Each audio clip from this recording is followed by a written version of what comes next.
எதிர்ப்புகள் ஒரு பக்கம், தடைகள் இன்னொரு பக்கம். ஆனா, சொன்னத செய்றதுல முதலமைச்சர் ஸ்டாலினுக்கு நிகர் அவரே தாங்க.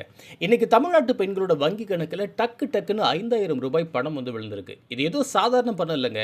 பல சதிகளையும், வழக்குகளையும் சுக்குநூறா உடைச்சு வந்த ஒரு வெற்றி.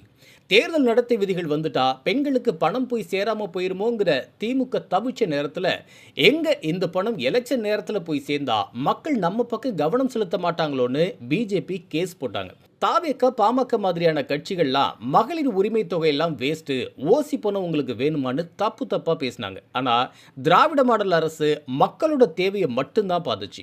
எலெக்ஷன் வந்தா என்ன, தமிழ்நாட்டு பெண்களுக்கு பணம் போய் சேரணும்னு உறுதியா நின்னாரு முதல்வர் ஸ்டாலின்.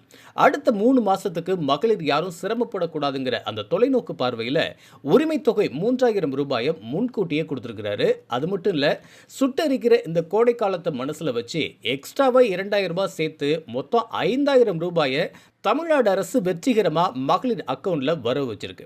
எதிர்க்கட்சிகளோட விமர்சனம், எதிர்ப்பு, வழக்குன்னு ஒரு பக்கம் இருந்தாலும் மக்களோட சந்தோஷம் தான் முக்கியம்னு செஞ்ச இந்த சாதனை தான் நிஜமான மக்கள் ஆட்சின்னு தமிழ்நாட்டு பெண்கள் மட்டுமல்ல, ஒட்டுமொத்த மக்களுமே இதற்கு பாராட்டுகளையும் நன்றிகளையும் தெரிவிச்சிட்டு வராங்க.